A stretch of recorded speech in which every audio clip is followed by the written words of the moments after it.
Kei te rangahau tonu ngā pirihimana o Rotorua, nō wai ngā kōiwi o te tūpāpaku I kitea ake rā I te rohe o te Urewera I te uru o Murupara I Nanahi. I reira a Hinerangi Goodman I te rangi nei, e whai ake nei, ko tana pūrongo.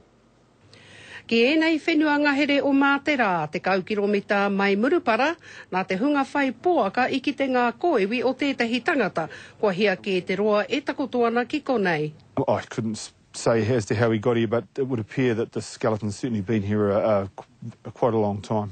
E ai ki tā te ture, kāre e nei kōiwi I tae noa mai ki konei, engari mea tahiria mai ke e ona tāngata. We certainly have an inkling as to who this person might possibly be, but it's far too soon to come to any conclusions about that. I tēnei wāhe nui ngā whakapae, nō wai ake ngā kōiwi e takoto nei kei muri I āhau.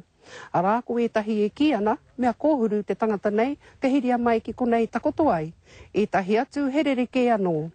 Engari ko tērā hei tā te ture. E rua wiki rā nō pea, ka kite ai ka mōhio ai, ko wai aia.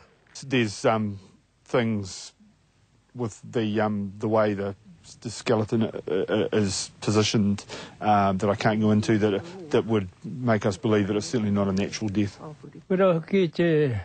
Te aho o tāo mate, koe te wahanga o kore kātuia mai, nā te mea.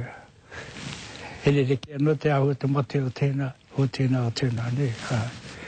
He take nui anō me ona āhuatanga ka puta a tōna wā. Ko Hinerangi Goodman, mō te karere.